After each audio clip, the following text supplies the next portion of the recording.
Yeah, joining me today is Arthur Rafferty, Junior.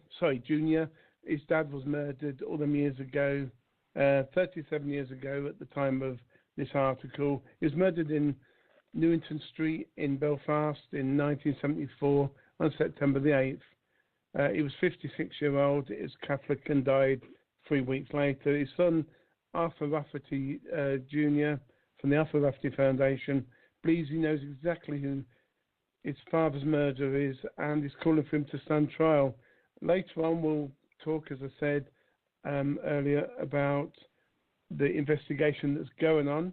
I'll also throw in a couple of more articles I've got. But for now, Arthur, you was on the show a couple of years ago, or even last year.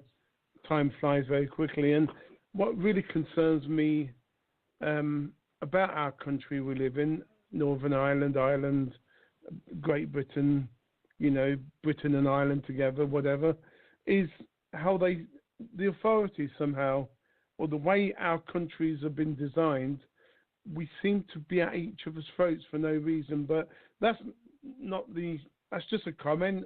Really, I just wanted to see how that Chief Constable and Police Ombudsman is going with reopening the case. Did it get anywhere at all?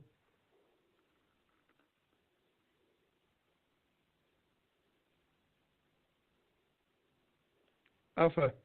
Yes. Did they manage to agree to open the case again? About that? I've asked them now, and I put it in the papers. I want them to have an inquiry into my father's murder, because they had their say, and the Ombudsman was all for me. He said that the police made mistake after mistake after mistake, but the only thing he just says at the end that he doesn't think there was collusion between the police and the people that murdered my father.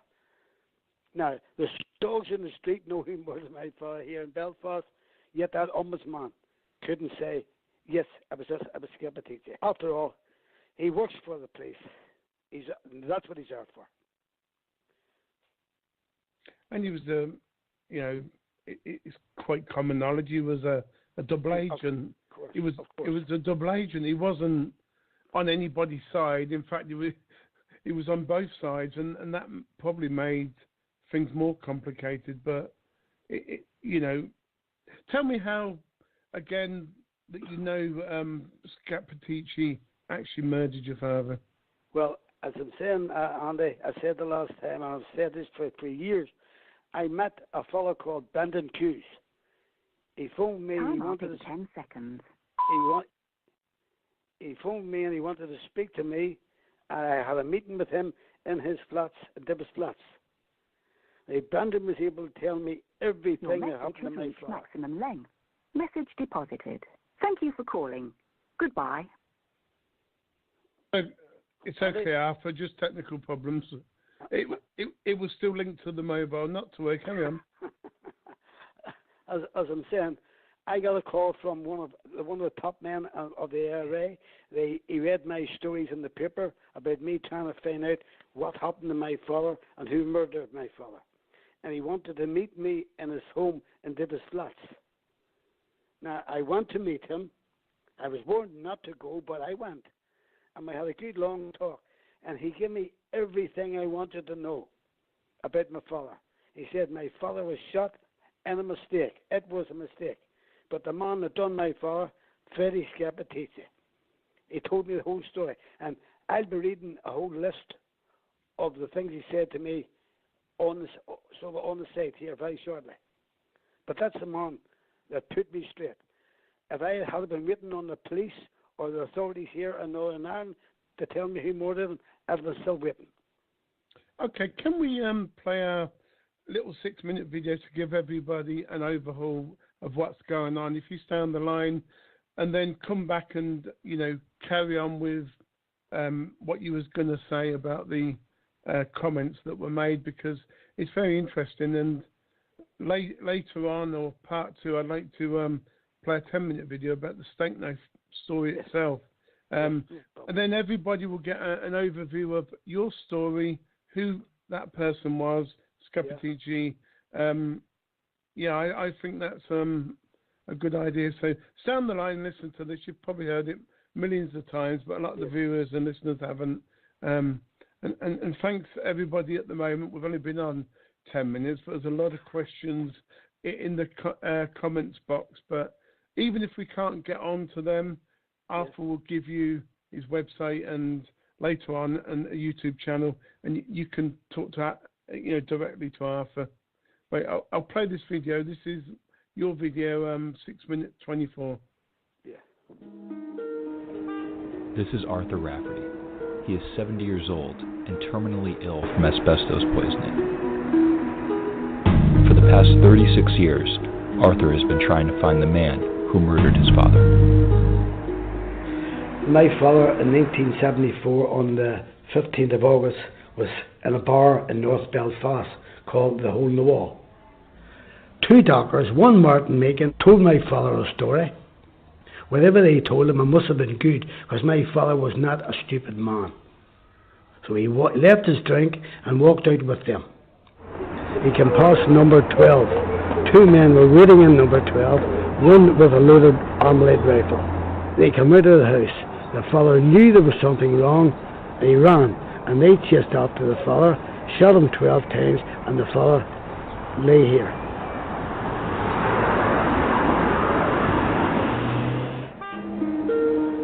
Both Arthur and his father were part of a dockers union run by known members of the IRA. As Arthur began looking deeper into his father's murder, the connection became increasingly apparent. My father was murdered because he spoke out against our union. Our union was run by Sinn Féin IRA, and all the top men in the top jobs of our union were all members of Sinn Féin IRA.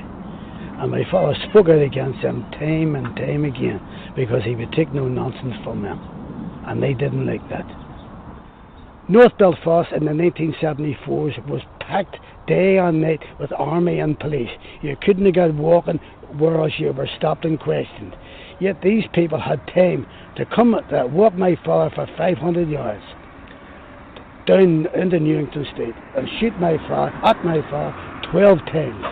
Go into the house again, put the gun away, walk down the street past my father, he was lying in the street, bleeding to death, get into a taxi and get down to the New Lodge Road without meeting any police or army.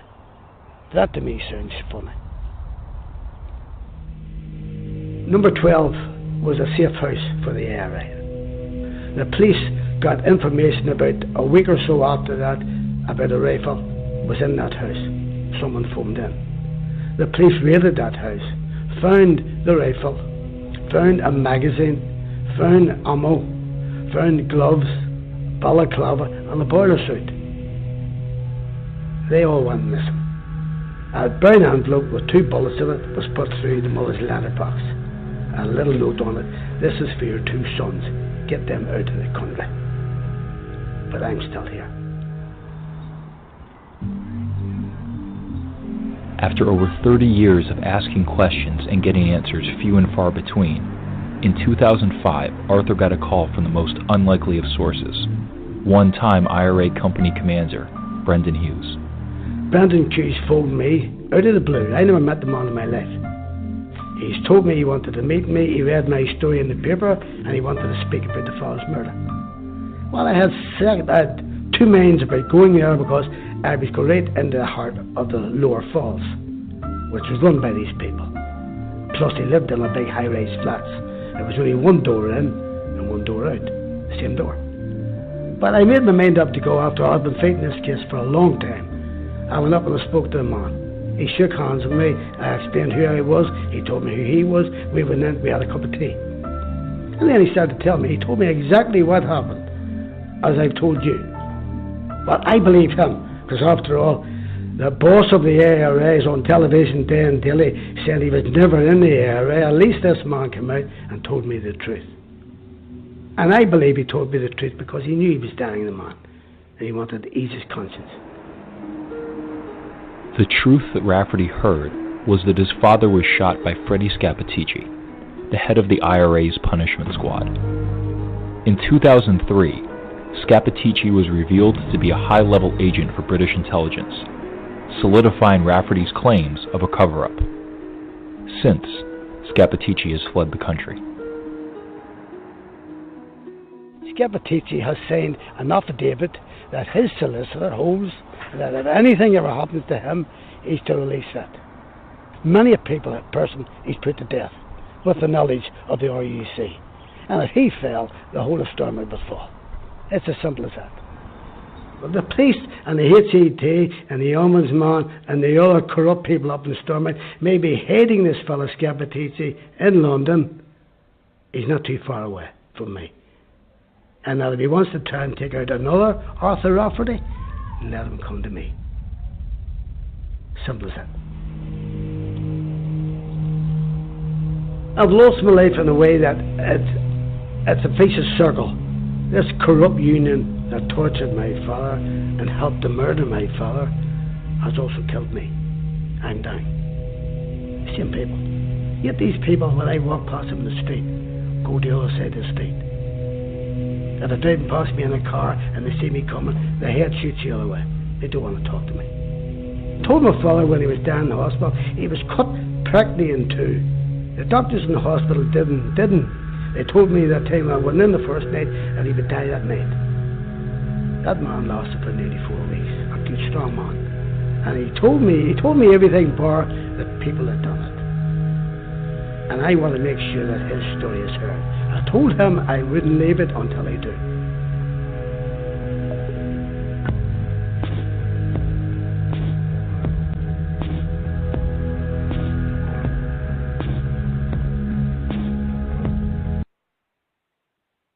That was a very heart-wrenching audio of you, Arthur. Yeah. It must still hurt, even all these years later, because, you were there when your dad was dying. And anyway, let's move on to what you was going to say. Yeah.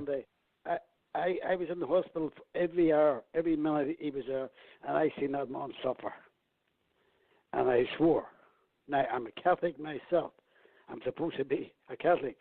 I swore that the way that man died, I would love to see Scappaticci down the same way. Because that man suffered. He was practically cut in two. The doctors couldn't believe he lasted that long. I'm sorry for interrupting on that. No, that's all right. I mean, willpower probably played, a lot of that. Yeah. He wanted to try and... Well, he may have wanted to try and get his people that hurt him into justice while he was alive. Yeah. All these things happen in your mind when you're dying, and like the other gentleman from the IRA, he wanted to confess before he died. So we don't always know what's going on in people's minds when they're dying, but I think some willpower made him last a long time, your dad, because like you said, if it's cut in two, it wouldn't have lasted above a few days normally. That's right. So, he was a good, strong man, and I spent every minute there with him in the hospital, and it nearly broke my heart. But how old was you when you was in that hospital? He was. My father was only 56 years of age, and he had 8 children. How old was you? I was about 23, 24. Oh, wait, so you was an adult. It's unbelievable. It was unbelievable. For the same man, lying in bed, a big, strong man that worked all his life and was a great worker at the Belfast docks. Suffering, lying in bed, couldn't do nothing. That's what they built some famous ships, didn't they, in Belfast docks? Yeah. Yeah. My goodness. Well, my father, he wasn't a builder of ships. He was a docker. He worked in the ships, unloading cargo. Okay, yeah. But a great worker, and there was 1,400 dockers in our union, and not one of them could say a word about him, because he was a worker. Well, I'll give you a couple of little stories verbally now that I've found, and then you can carry on. We know from a news article, and I'm not going to read that one out, that Freddie Scappaticci was found guilty of pornographic images. He was given a 3-month suspended jail sentence Yeah. for animal sex abuse. Yes. Pictures, graphic in detail at the highest level. Yes. We also know that the investigation into the murders of the era you're talking about, Yes. he was put on bail a year and a half ago now. Let me read March the 6th now, 2019, which is only 5 days ago.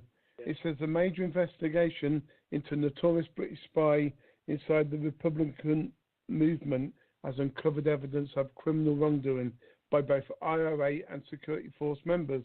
It has emerged. Bedfordshire Chief Constable John Boucher intends to submit the material for decisions on potential prosecutions surrounding the activities of the agent, codenamed Steak Knife. The updated position was disclosed by the High Court as part of a civil action being taken against Freddie Scappaticci, the Belfast man, who denies being the spy linked to dozens of murders. I mean, it says here dozens of murders, but I've seen videos and other press articles says that this particular man, if found guilty, he could be responsible for 40 to 50 murders alone, just himself.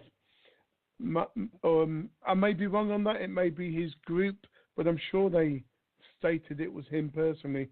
Anyway. You are short because the man that knew him inside out was this fella Brendan Hughes. And Brendan could name. Brendan sat with me for 2 separate meetings, and he gave me his last count of Scappaticci's deaths were 72. No matter what the police say, the police will say as low as possible because they know when the public knows that he's committed 72, maybe more murders, and the police knew all about that. What were they doing? How can they call themselves a police force? The bit annoys me in this article, I wasn't quite finished, and you're right about, how can they call themselves police forces? That's number one. Scappaticci left Northern Ireland in 2003.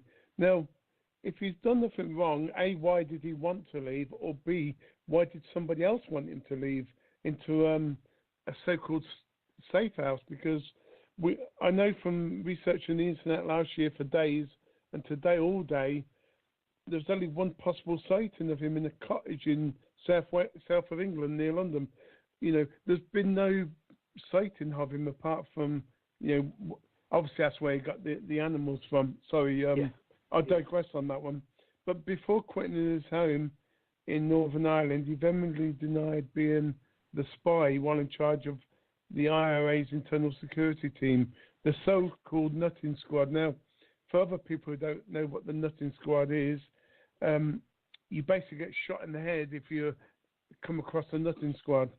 And so Mr. Boucher, the Chief Constable of Bedfordshire, is heading up Operation Caniveau, the name given to the probe into Steak Knife.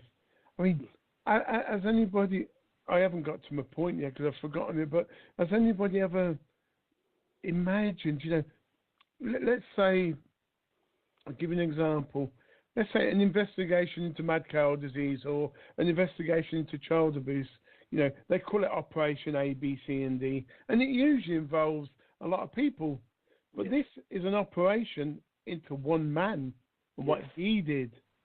My point is there's been 60 police officers and so many civilian, which is a lot of people on this case for a long time now so far. They've got 1,000 statements and 12,000 documents. There's 20 private court cases going against this gentleman. I'll call him gentleman at the moment, innocent until proven guilty and all that rubbish that you have to say to be impartial.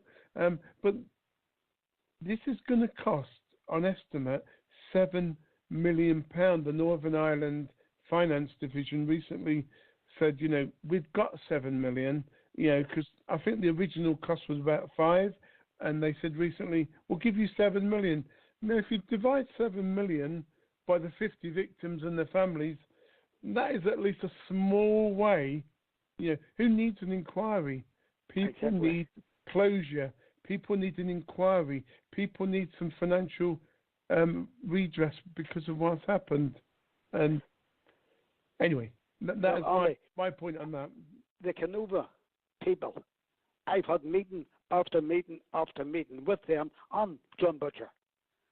And I have no faith in them at all. And the last meeting I had with them, I told them that. I said, don't be bothering me again. Because they're coming to telling you the same thing all the time. They arrested Scappaticci, as you say there, and they took him into a hotel. What was that all about? If they arrest me, they take me into the police station. Wow. And See, they don't put that on national news, do they? Sorry about that. They don't put that on national news, do they? No, what you were saying, this came right from the horse's mouth. And I told him and his staff, I want nothing more to do with it because I can see myself on it. They're not going to bring this man to justice.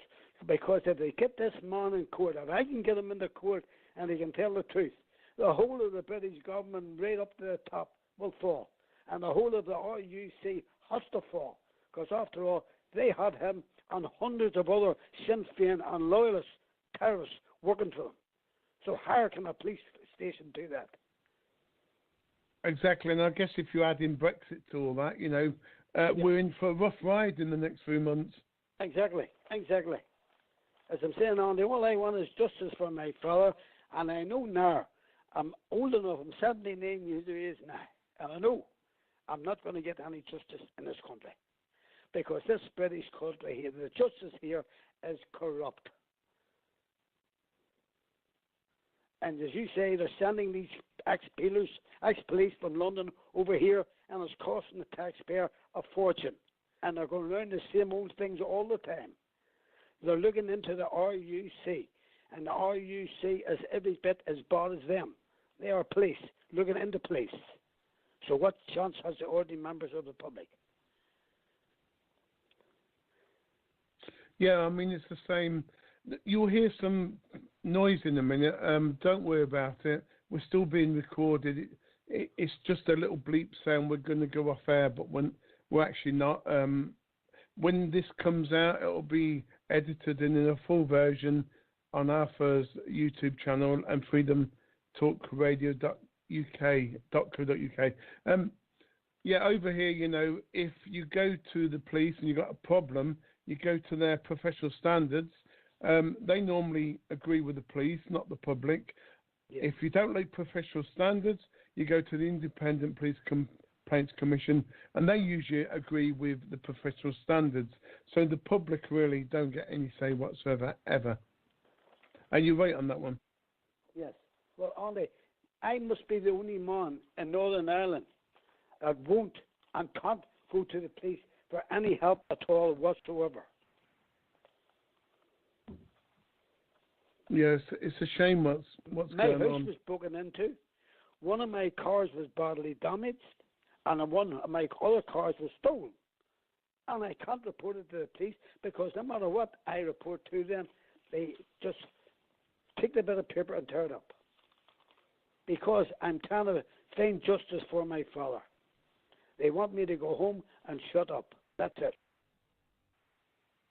It's ridiculous. I mean, on that note, in Northern Ireland, Belfast area, we won't mention names, but I was helping a gentleman, and so right he deserved all the help he could get at the time. Yeah. And I'm glad our friend, if he's listening, he knows who he is. He was having the same problem. Every time he was running around the city in his car, they was intimidating him. Why? Yeah. Because he had a mother that died and a family dispute, and the local authorities and police decided that we'll be on the bad side of this argument, not on the good side. This gentleman was only trying to he was intimidated by PSNI. Well, Sir Andy, I'll tell you another thing very shortly. The police have hacked into my phone at least a half a dozen times. And they hacked into my insurance company and stopped my insurance. Now, I had 2 cars fully insured, fully taxed and licensed. They stopped the car that I was driving, the insurance on it. I'm driving up the Falls Road. 2 of them bounces out of nowhere, stops me, knows my name and all, says, Mr. Rafferty, you know this car has no insurance on it? I said, well, that's news to me because I have 2 cars and they're fully insured. So I went back to the office, phoned up the insurance company. The insurance company says, oh, that insurance in that car has been stopped. They've done that to get me to court, and I lost my license for 6 points. That's because I'm fighting my father's case. I'm trying to get justice for a man that they murdered. It's easy done. I mean, people are listening to this now thinking, oh, well, he must be talking rubbish. If he's paid his premiums, then there's no problem. He's mistaken. But no, it's actually easy done, and all they need to do, they can do it 2 ways, I guess. The first way is tap into your bank and cancel the direct debit. Yeah. I'm sure that banking systems won't allow that, but you could also tap into emails to cancel it by finding that direct debit. And because we all use cookies at the moment, so that means when you've got an email from your bank, or you've been onto the bank website in your browser, you keep it private just for you. So if somebody's in your computer, this has definitely happened to me, and I've proved it, not in a court of law, but against our corrupt local Scottish police. I've proved that somebody came in here, because what they didn't know, I was recording it, whether the computer's on or off. Everything I've done, it's recorded. Anyway, all they need to do is get into your computer. It's very easily done if you're professional. They then stop the direct debit, and the bank looks at it. Oh, Arthur Rafferty, he stopped his direct debit because he doesn't know about this, and the bank doesn't tell him. Having said that, Barclays Bank will now tell you every time you cancel a standing order and a direct debit. But most banks don't, and of course you wouldn't have known, and that's why they stop you. It's easily done if you're in intelligence. Mm-hmm. Well, that's what I'm saying, Andy. Now I have 2 cars on insurance, and I phone up practically every month to make sure that the insurance are still on them. That's what I have to do for these police, just because I want some justice for my murdered father. I mean, a lot of people would tell you about that. There's penalty points on their driving license when they've never been to court for it, or never been involved in an accident, or this, that, and the other. It's ridiculous what's going on. Well, Andy, as I'm saying, I'm 79 now. I've been driving for 50 odd years, and I've never had one driving anything at all wrong with me about driving.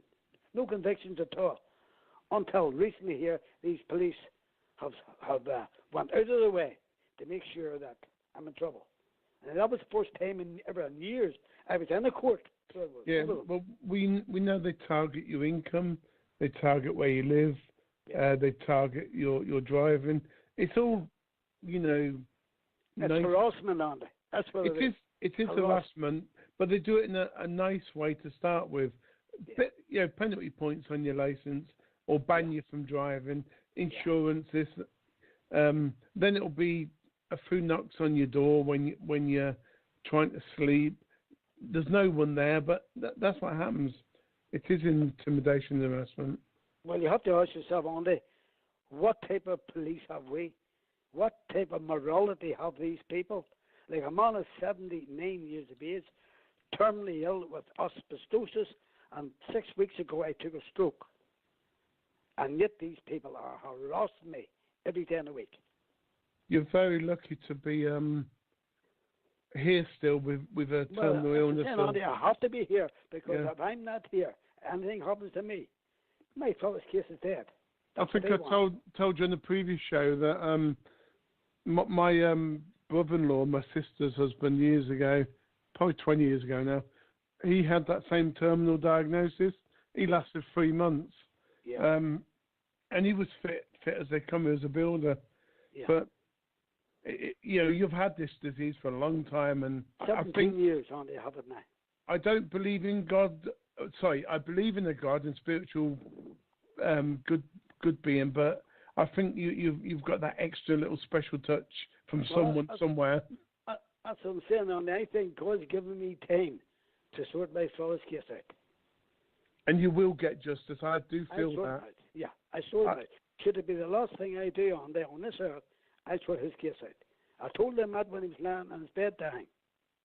And he laughed at me. He smiled. He knew me, because I'm a type of person, never gives up. And he knew that.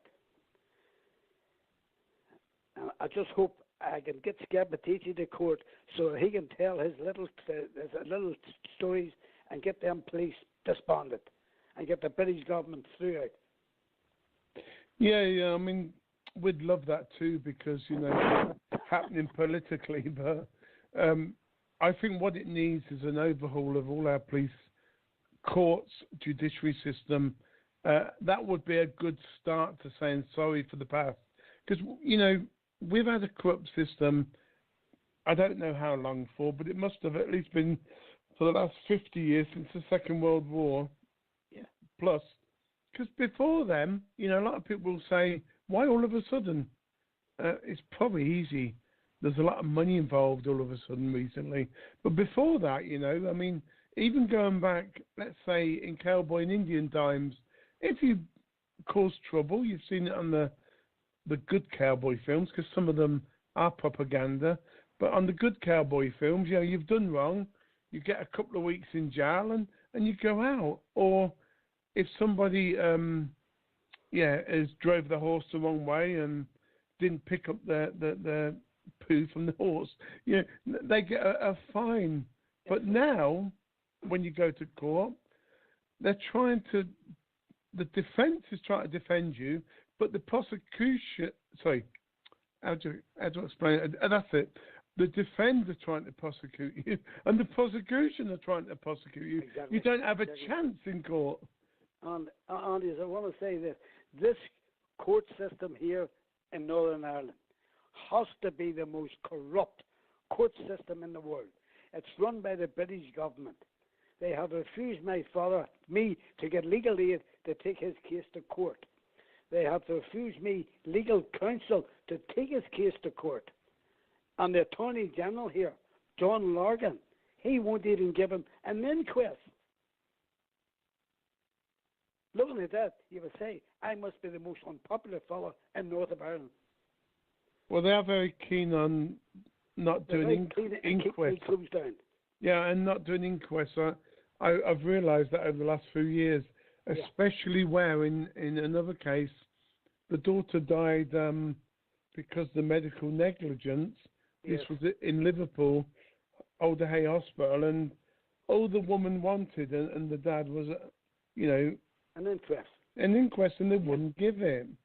You know, they're not blaming anybody. It's a bit like saying, if you say I drove on that motorway, prove that it was me. I just want confirmation that, that actually happened. But what tears the public apart is when there's all this, we call it cover-up. Maybe they call it something else in authority. It is a cover-up because the last two people in that seat, Barbara McCrory and John Lorgan, both of them are very, very, very high up in Sinn Féin politics. So therefore, they're not going to go out of their way to help me.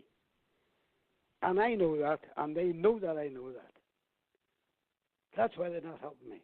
So is it what they want me to do, Andy, is to take my case to court here in Belfast with these corrupt judges. What chance have I of getting my father's name claimed here? Because I got a claim because I got asbestosis. And the money's sitting in my bank, doing nothing. And I could spend that money to pay for my fees here. But why should I? My father worked all his life, and I worked all my life. I'm entitled to legal aid.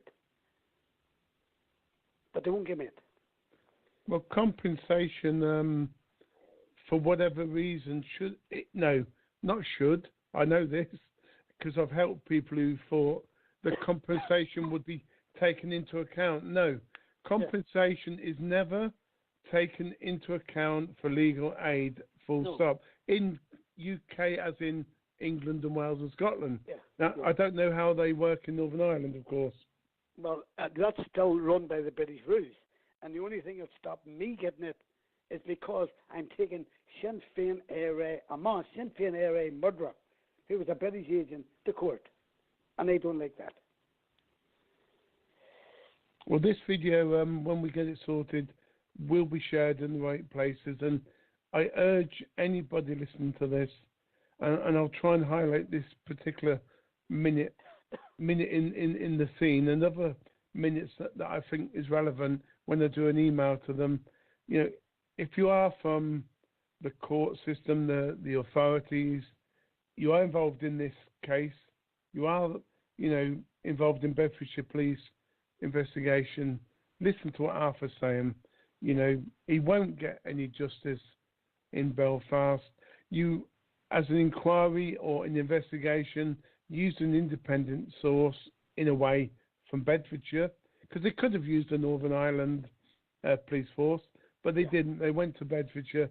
So therefore, the trials of anybody should be in an independent place, agreed by all, because they do that in war crimes, don't they? You know, it's done in The Hague in Netherlands.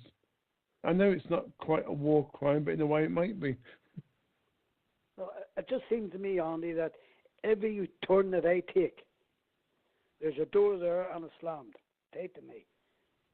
They just don't want to get Scappaticci to court, because if that man talks, there's going to be a terrible lot of red faces in the British Parliament along with the police here. And well, they can't let him go to court. I believe in karma, and they arrested him at least. I mean, that's a start. Yeah, but that seemed to be, because I had a few words with them when they told me they arrested him. I says, well, when is he going to come back to Belfast to be questioned? Well, let him out. No. That's only to let the people see that they're doing something for all the thousands of pounds that the taxpayer is paying them. Up to 7 million this inquiry. I told them at the face on it, and they didn't like it. Because one thing with me on it, I'm not behind the door. If I have something to say, I'll say it. I knew they weren't going to help me with my father's case, so I told them not to bother with me again.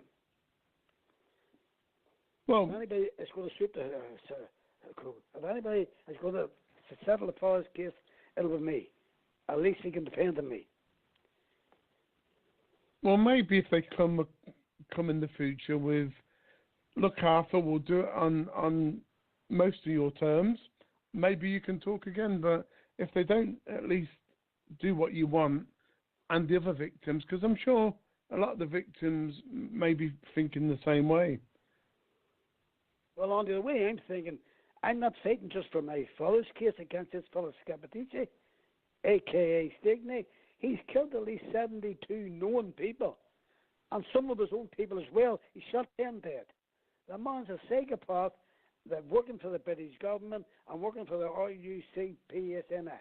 They knew all these years who murdered my father, and they hid the information. So as a police force, they are nothing short of a joke. Yeah, well, we've got 1 minute of this session left, and we'll go back to part 2, and I'll down the line.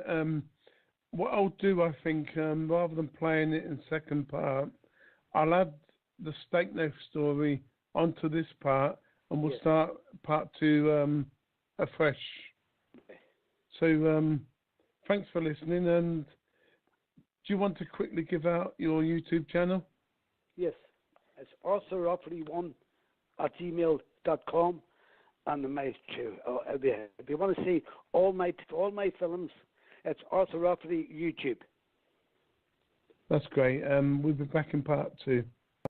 Hurry, little children, run this way. I have got a feast that day.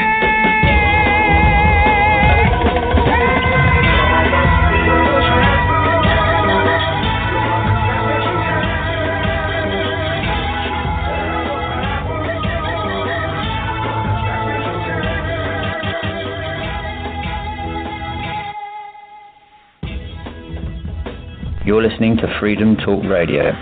We're dealing with the real issues because the children shouldn't have to run away.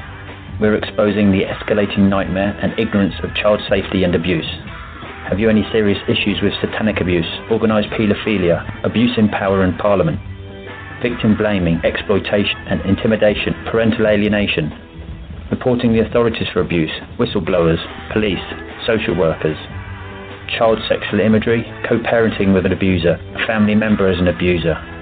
We'd like to hear from you. You can email us securely on freedomtalkradio2013@gmail.com, freedomtalkradio.co.uk.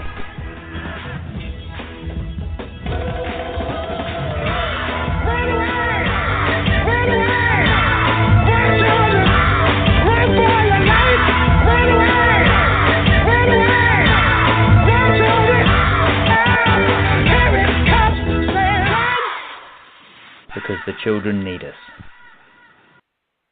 Yeah, welcome back to our part 2 of the Arthur Rafferty story. It's the 11th of March, 9 p.m. London and Ireland, and it's 3 p.m. Eastern, 1 p.m. Pacific Standard Time.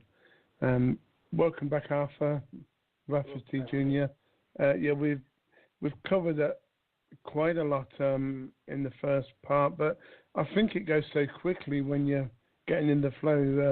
You wanted to mention a little bit more about Scappaticci. Don't know, it's simple. Yeah. Scappaticci.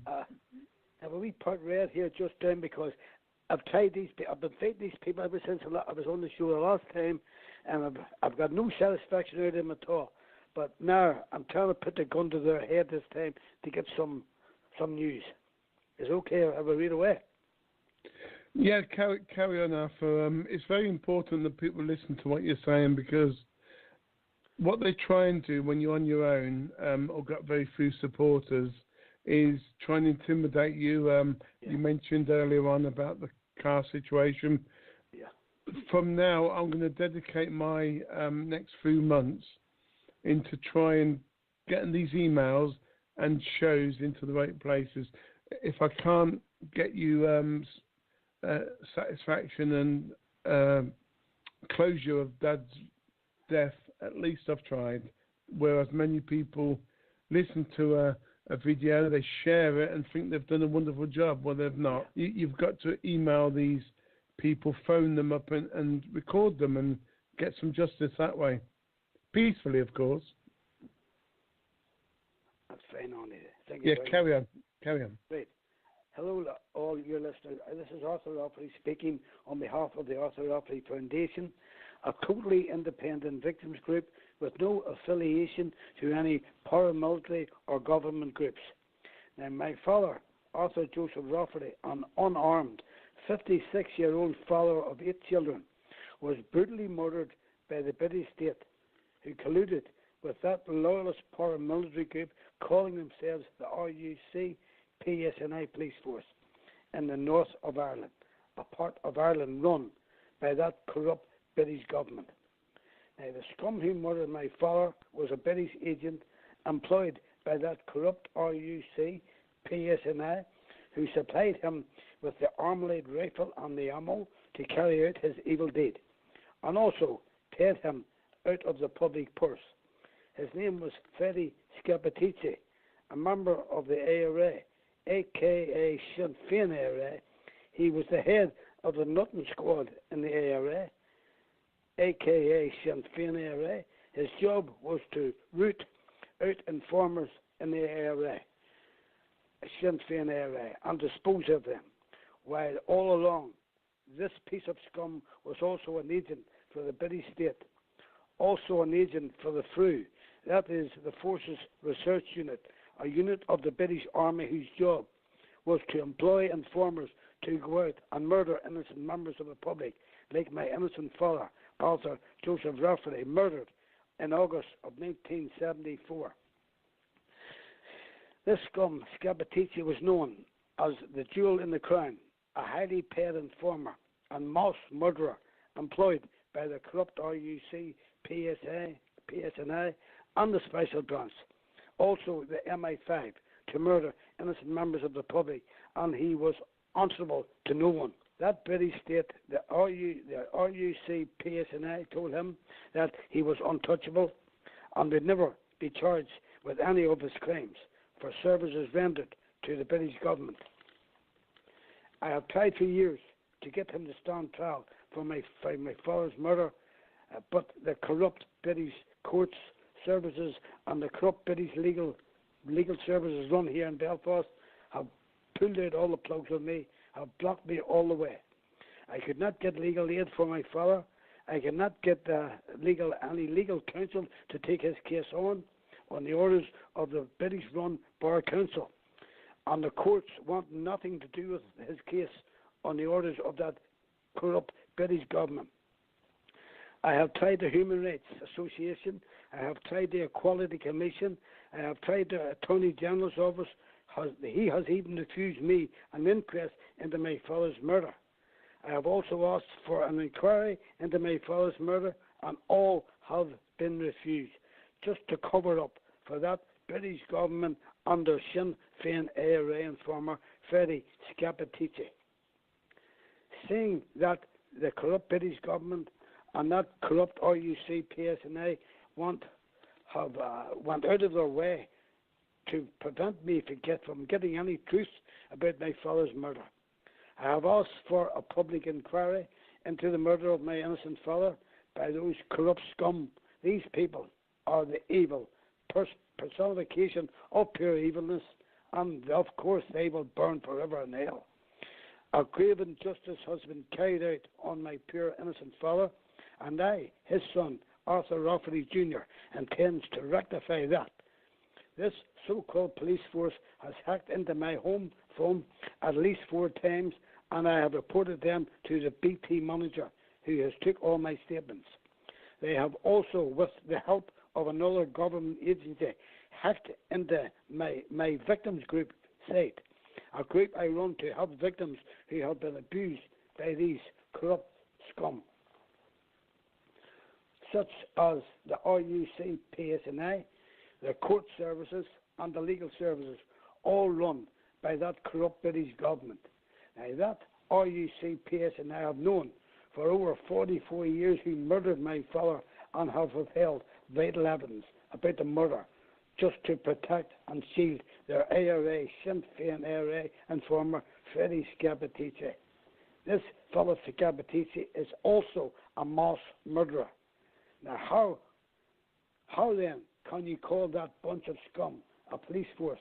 They should be disbanded, and their bosses, the British government, should be brought before the War Crimes Commission for employing IRA, Sinn Féin IRA, and loyalist terror groups to murder innocent members of the public.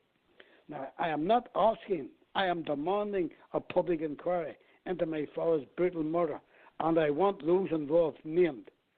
It is strange how rapists, pedophiles, perverts, child molesters, murderers, and rugby players who are charged with rape all can get legal aid.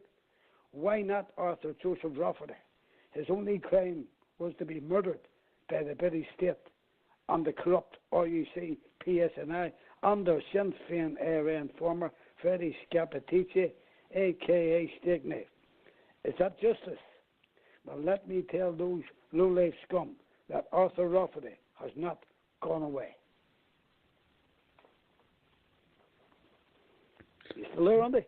Yeah, no, I was just thinking very well read, and you're passionate about what you're doing, and I don't blame you, because whether it be the disabled man, in the car that keeps getting stopped in Belfast, or whether it be that quarter protection case somewhere in England, where they take the child off of the parents because of so-called neglect, the future emotional harm angle, that's forced adoptions, or the court protection case where my friend Len Lawrence, a big case on the internet, he was driving British Airways, he got poisoned, he was ill, they medicated him, he lost capacity, they took his house, his family, his wife, and basically the lawyers or the lawless people got all the money, It shouldn't be that way, should it, Arthur? We should have a fair justice system. You're paying them legal aid to work for you. And they're not working for you at all. They're working for the state. They do what the British government tells them. The same with the lawyers here at Belfast and the solicitors. And I must admit, you know, I've been here. Well, I've been here all my life, 50 years, 53 years now. And when I was younger, I must admit, and this was in the late 60s and early 70s, and I did feel that we had a massive problem going on in the world. And, you know, because I didn't know much at that time, I thought our world was, you know, Ireland, Northern Ireland, and England and Wales and Scotland. I thought, this is terrible. You know, I've just been born, and they're all fighting each other. And, you know, over religion, that's what I first got the impression when I was younger. But, you know, I'm trying to complement the situation in a way, because if you went to the doctor and you needed a report, you'd get one. If you went to the police because of a crime, they would deal with it. If you went here, there, and everywhere to try and get some justice, it would happen. But ever since, you know, they always blamed it onto World War I and II and the Germans and all that. I think our problem started with the Northern Ireland conflict. And I'm not saying it's anyone's fault. I think you both have a right to war. You both have a right to disagree and fight each other. But I've been told, Arthur, I think I mentioned it in the last program, but I never told you who told me.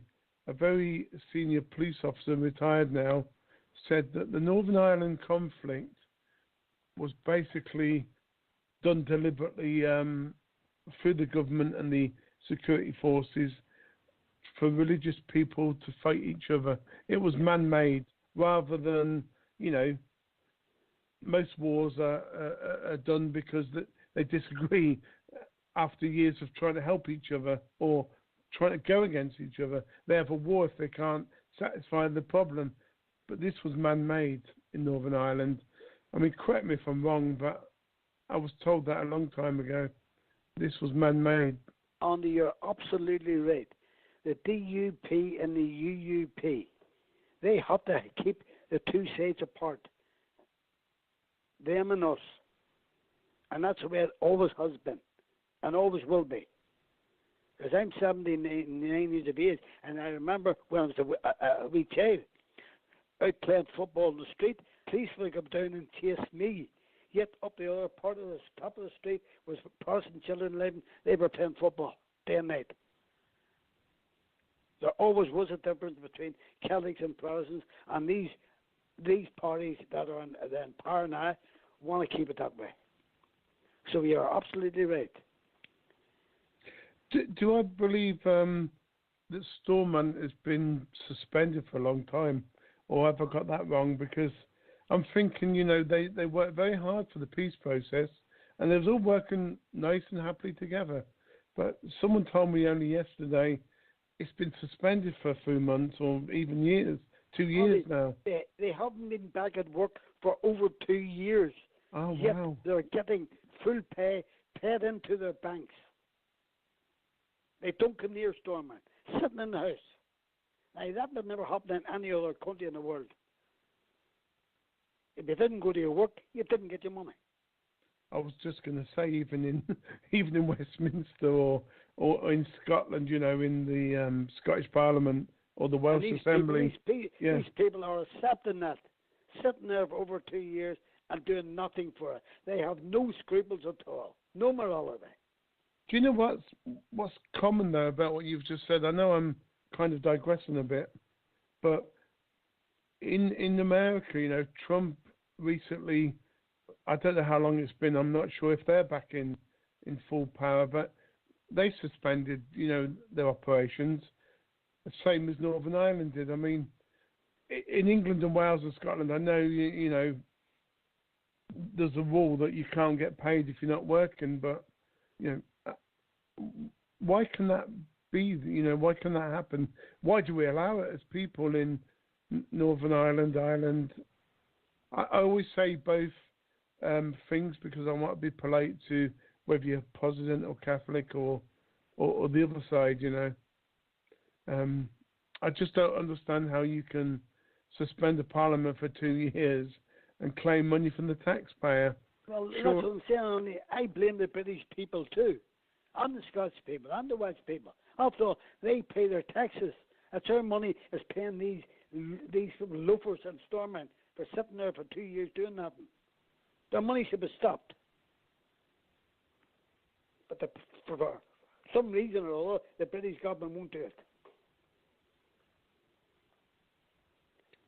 No, because it goes into employment law, and nobody's sick, nobody's this, that, and the other. It's just purely they can't agree, and everyone's getting paid. I mean, if you did that in let's say Ford car plant somewhere in the world, okay, the workers, 20,000 workers in Ford in France. They're going to go on strike, but they demand to pay. But they're not actually just going on strike.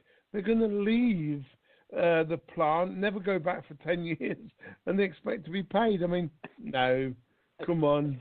It's Portugal, aren't they? It's us and them, isn't it? Back to us and them. Pink Floyd was really good with that record of us and them. Pink Floyd. Yeah, the lyrics with Pink Floyd, us and them, it's very appropriate, I think.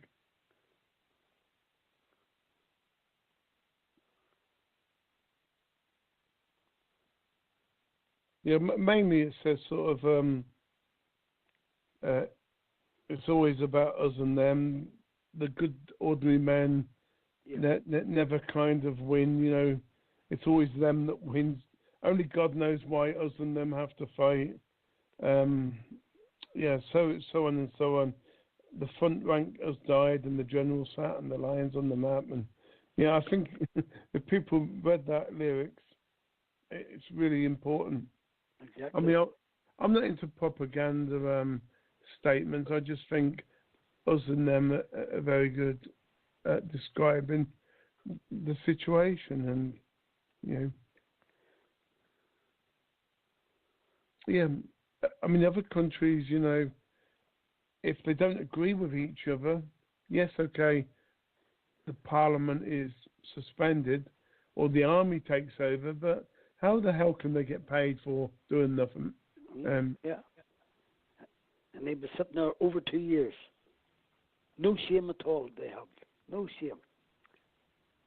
It's going back to the original peace process. We thought it was magic when it happened. But did it last? How long did that last before they went and spit their dummy out their plum? Oh, for goodness sake, only. I don't know what their game is, but they don't care as long as they're over in Parliament propping up that Theresa May, that DUP. They don't care about people here. What's happening here? And we can't change that, sadly, can we? Because we know that whether it's Theresa May or whether it's Liar Blair, I'd call him, or Brownie, Gordon Brown, or over in Ireland, all the people that have been the leader, they're all the same. And when did it go wrong? This is my point. I think it went wrong at the start of the Northern Ireland conflict because, Thatcher wasn't a brilliant person, but she was a little, and I mean, I'll get shot for this, probably, hopefully not physically, but she was a little bit more normal, trying to help people than they are today. But before that, the prime ministers before that, they were still greedy, but they didn't make it obvious. And before that, even going back to Cowboys and Indians, as I said on the first show, you get a smack of the hand or you get a jail for a little while, and it'll all be forgotten. What they're trying to do now is put nationalities, religion, and people, men and women, gays and not gays, against each other. It's man-made chaos. Yeah. We could call it the end of civilization or the end of the world. It may not be that. We can blame it on religion, but maybe it's not that either. But it's certainly to do with greed and money and control. Sorry, I do go on a bit. Well, no, Don, you're talking sense. You're talking sense because this government we have here now in Britain, they rule here too as well. And they're making a complete mess of it. So they are. As I said before, on the court services here in Northern Ireland, especially the ones behind closed doors, you shouldn't have that. That shouldn't be allowed. No, I agree with you. It's the same in Britain, with the family courts. They're closed doors, the court protection, closed doors. Who wins? Yeah, who wins? It's the lawyers. It's the judges that win. And in many cases that I've dealt with, explain to the public what's going on in a case. The judges could be perjuring themselves. They could be corrupting court, etc., etc. Nothing's done to them. In fact, most of the time, they've been promoted for being bad. That's right. That's correct. And then we can go on to that. If you look at a different angle, people say they're Freemasons or Jews or anti-Semitic, whatever. I don't think any of that comes in. I just think it's bad people in the minority, and because they've got to senior level, they actually can control the world. I think if people are left to have their own religious beliefs and their own this, their own that, we could all work together quite happily in a united world, kingdom, whatever you want to call it, in our part of the globe. It's because of greed and corruption. It brings in the other elements, the fraud, deception, the wrongful arrest, and all that stuff, forced adoptions.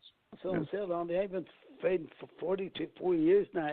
All I want is just justice for my father, then the man can rest in peace. But these corrupt people here in Northern Ireland, run by the British government, don't want that.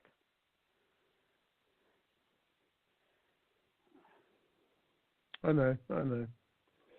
And I'd say the same with a lot of cases. Our government over here doesn't want the same, nor does your government, and nor does Scottish or Welsh government. They've all got their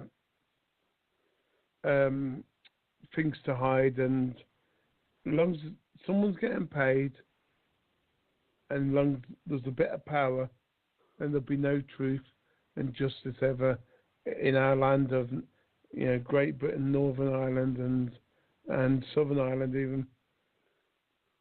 And of course, we've got Brexit coming up, and the biggest argument, really, I think, that's stopping it is that border problem between Southern and Northern Ireland. Yeah. I mean, my point of view is, and it's not everybody's, but the border's been there. Sorry, start again. The border's never been there in decades, and even throughout history, I can't remember when there was a border. So why bring in a border now? Exactly. Even if it's a soft border.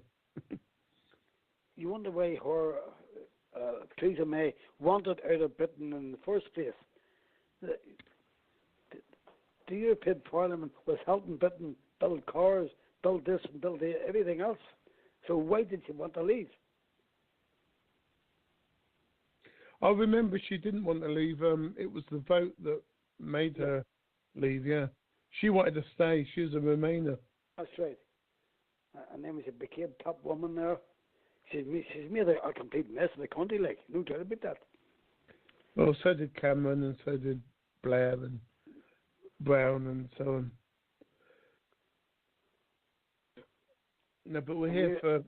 And we're doing no flipping better here with Arlene Foster and the DUP. They think they own this country. Yeah, they did a couple of years ago. We had a case that we highlighted. Our good friend Patrick Coyle, and he was from Dungannon. He was in the mental health hospital purely because the GP said, you can't fight for your children. You have to go to hospital because you're not well. And we highlighted Dr. Sabowell from Dungannon practice. He's since got struck off. Patrick fled the country, and he's happy now. And yes, the past will still haunt him, and he still hasn't got his children. But do you know what? You know, people power does work sometimes. Yeah, right. Well, as I say, I'm hoping people power works for me, because I'm telling them loud and clear that I'm not going away. I've got a feeling. I want justice for my father, and that's it. Yeah, I've got a feeling there'll be a way somehow of working with this investigation, or doing it, you know, on your own. Like you said, you can always get a civil case. I think there'll be a way of getting justice for Dad. I think in the end, though, that, you know, this inquiry will work with you. But then that is me being a kind-natured person, because I do remember with all these child abuse inquiries Scotland and England hasn't concluded yet, but the Northern Ireland child abuse inquiry, there's a few people that may be listening tonight, and they've told me how shocked they was when they went to the inquiry and they were told they're not allowed to publicly say anything about what they tell the inquiry. Now, in England and Wales and Scotland, that's not the case. You can tell the media straight away what you said in that room, and you can record it and publish it. But in Northern Ireland, for some reason, that bit I do not get. And because I've promised people in the next few minutes, can we touch slowly on Kincora? I mean, we're not going to comment on it. I mean, we've already said that the child abuse inquiry in Northern Ireland is going to put people in prison if they talk about it. No, that's not right. You know, the inquiry actually did agree that loads of people in Kincora and other establishments in Northern Ireland was abused. But, you know, so many months and years later, not one of them's got compensation. Well, just from memory anyway, not one of them's got a redress scheme that's supposed to give them. There's two ways of compensation. There's redress, the government giving you an amount of money to tell you to shut up. There's another system where they take the abusers to court and you get money that way through the civil or criminal action. So not many people have got money at all. I mean, it's not about money, it's about closure, it's about justice, and that's what Arthur Rafferty's doing today. Do you mind if I play a couple pieces from Kincora? Because the MI5 and the British intelligence that were part of your problem did cover up Kincora, and same with Westminster. It's only 5 minutes in total, and then we'll spend the last 10 minutes wrapping up the show with anything you can think of to try and help Dad and try to gain support, you know, with me and you, and we'll share this day and night until we die, because eventually, if you get enough support, you then tick enough boxes, you then pinch enough good people in the side, and they then wake up. Sometimes it needs people power. So if you don't mind, we'll put you, if you stay there, and we'll just play, cause it's a part of the same problem.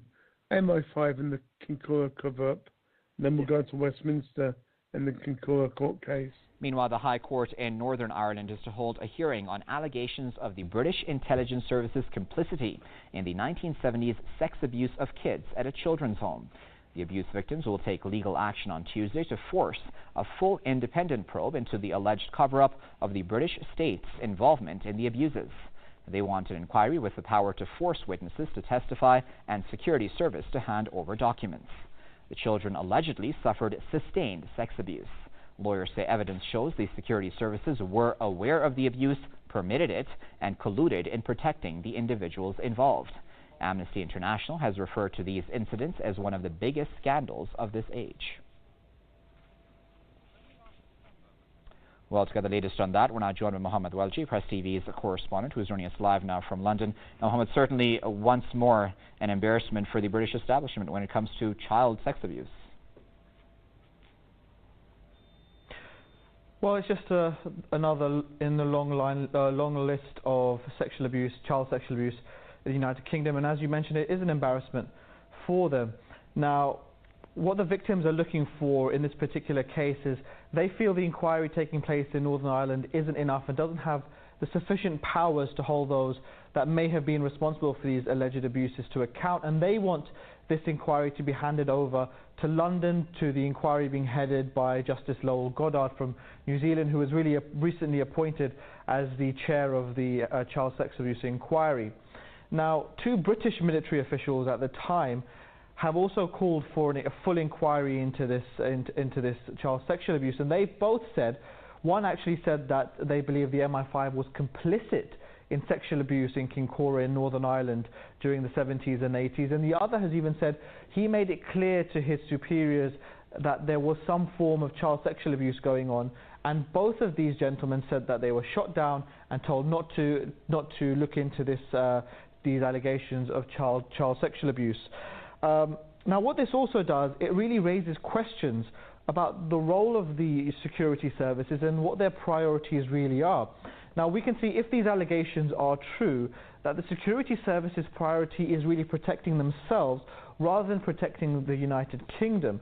And if that is true, then there will be questions and an investigation and an inquiry that will need to take place to ensure that the structures that be in the security services are dealing with these accusations properly and actually looking and doing their jobs correctly and protecting the citizens of the United Kingdom and not just protecting themselves and acting in ways which are extremely sinister. Okay, Mohammed, thanks very much for that. That was Mohammed Welji, who was speaking to us live from London. Meanwhile, the High Court in Northern Ireland is to hold a hearing on allegations of the British Intelligence Service's complicity in the 1970s sex abuse of kids at a children's home. The abuse victims will take legal action on Tuesday to force a full independent probe into... Well, sorry, I got the second part of that wrong, but it's very similar to Arthur's inquiry that's going on with Bedfordshire Police. You know, we don't think, and the Kincora and a few other inquiries that I've noticed, you never really get full justice. And one thing I will say, and I'll compliment Scotland, because my wife's involved in the child abuse inquiry in Scotland, and she's still traumatised 53 years later, is that the police in Scotland are working closely with every victim, and they're not doing a stone unturned until they get perpetrators into court. Whether they're alive or dead, these names will be publicly announced. Now, I take my hat off. I'm not just saying that because I live in Scotland, but they seem to be saying, look, UK government, up yours, I'll do it my way, and they seem to be winning. And this is our problem with Northern Ireland, I think, Wales and England, whereas Westminster always wins, but they don't necessarily have to win. That's what I'm saying, Andy. It surprises me how these police here in Northern Ireland have been getting away with it for 44 years. They knew who murdered my father, and not only my father, but other people, by Scappaticci and by other terrorists, and kept it quiet. So that can't be right. Yet, of course, I'm sure they knew all about that, but done nothing.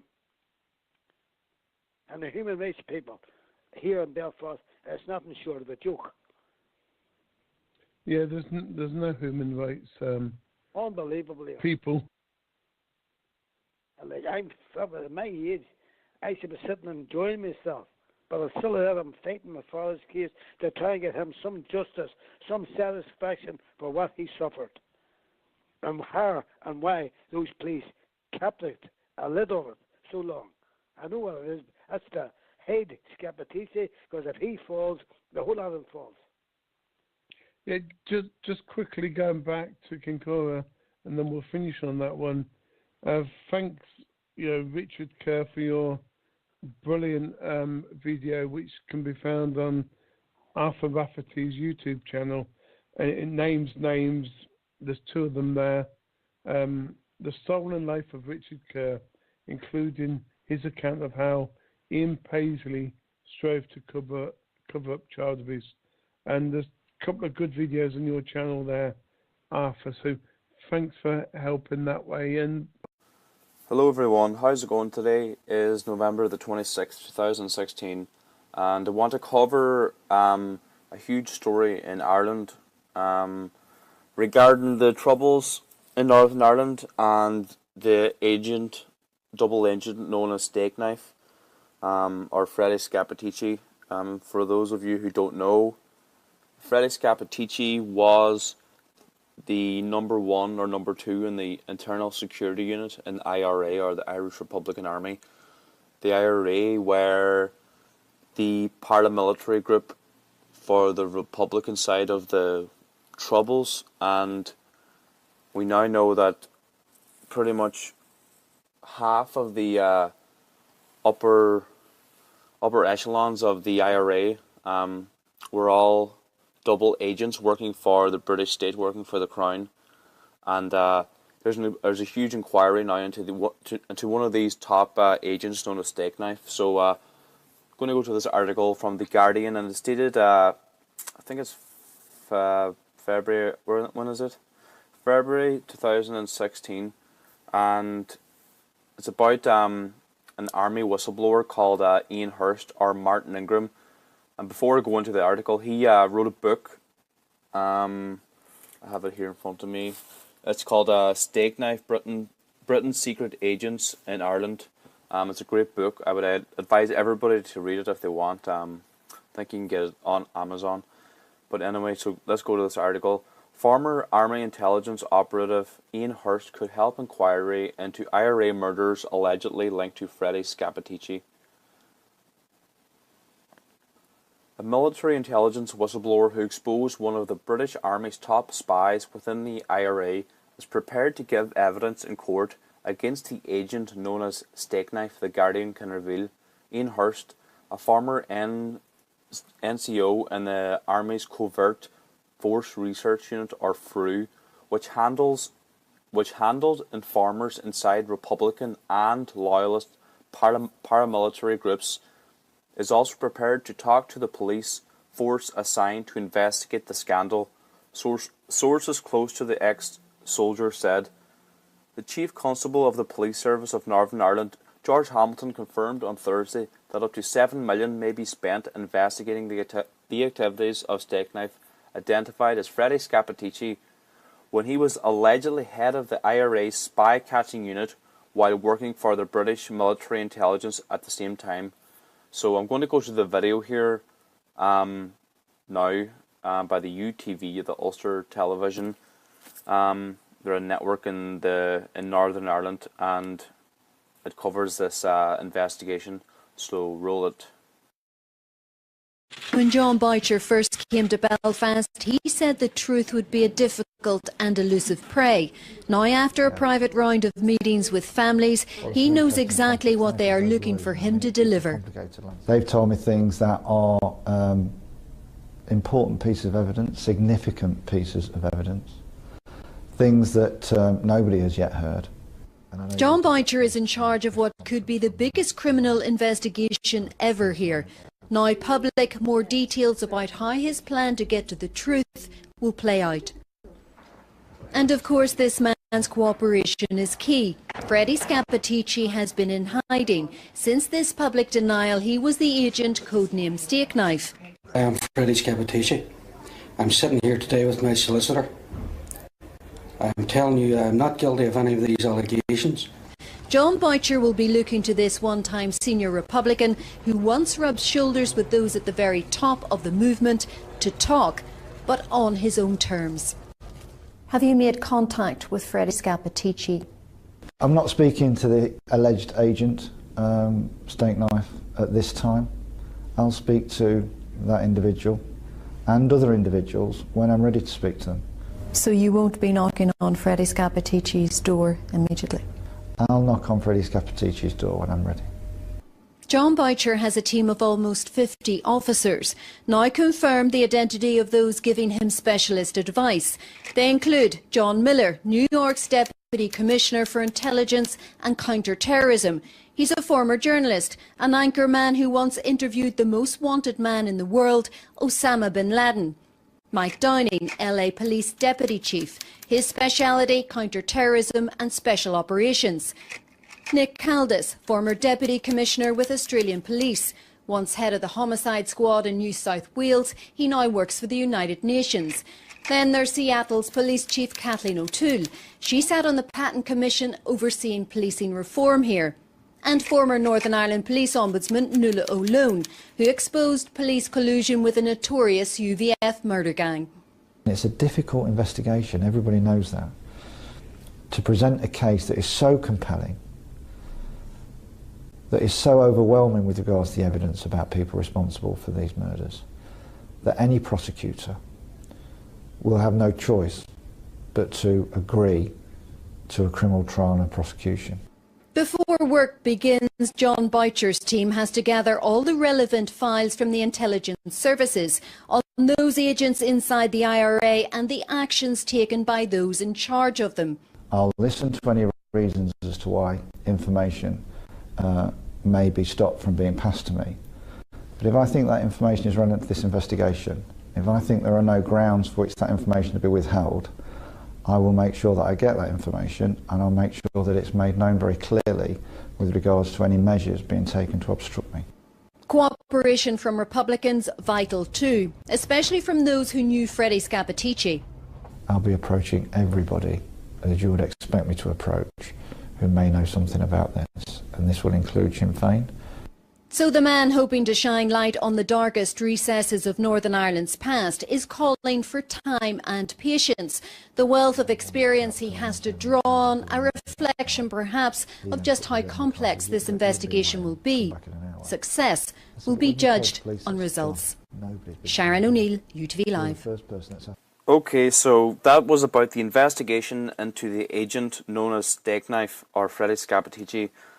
Now, just to give a little bit of background, the role of double agents in the Troubles in Northern Ireland. So I have here in front of me a map of Northern Ireland is in green, and that's the disputed territory. There's 6 counties in Northern Ireland, as you can see, and you see the top left here, Donegal. That's also in the north. It's in Ulster, but it's not in Northern Ireland, and that's where I'm from, right on the border. But I'm going to try to explain a little bit here. So in the disputed territory, there's groups, or the group that are on the Republican side, which would have been for a united Ireland, uniting all of Ireland, which would have been the Irish Republican Army.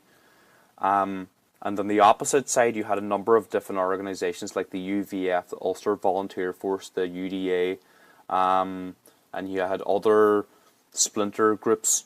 But we find out now that the British Army, who came in, who were supposed to be playing the neutral role and stopping the violence, they were actually running agents and infiltrating both sides at the highest level. Now, I remember the Stevens report, Lord Stevens, he did 2 or 3 reports, and I remember that, I can't remember now at the top of my head, but he concluded that they investigated like a couple of hundred loyalist paramilitary killers, and only 3 of them weren't double agents working for the state. Only 3 of them. The level of collusion is unbelievable. So on the loyalist side, you had pretty much all of them were working for the British state, and then on the Irish Republican side, you had like Scappaticci, you had his boss John Joe McGee, and it's insane that John Joe McGee worked for the British Navy, I think, trained for the British Navy or some branch of the British Army. And you had, I'm convinced that Martin McGuinness, who's now in Sinn Féin, I think he's head of Sinn Féin, Gerry Adams, also, I think they're all double agents. Who else? There's a whole list of people that have been like double agents working for the British and was in the IRA. And the collusion goes back to the early days, like Eamon de Valera and the founding of the Irish state in 1919, and Eamon Collins as well. Or Eamon Collins, right? Yeah, Eamon Collins, he was another, he turned, I'm digressing a lot here, but Eamon Collins was another IRA member who actually turned Supergrass, and read his book as well. But I was actually referring to Michael Collins, and he in 1921, when he signed the Anglo-Irish Treaty, he started working against the IRA. So there's a whole list of topics that I can go into, but I'm going to leave it there. I hope you liked the video. I'm going to try to do more videos about this kind of topic because it's very interesting, and I find that a lot of people in Ireland are perplexed at what happened during the Troubles. So, alright, hit the like button, subscribe, and all that. Talk to you all later. Bye.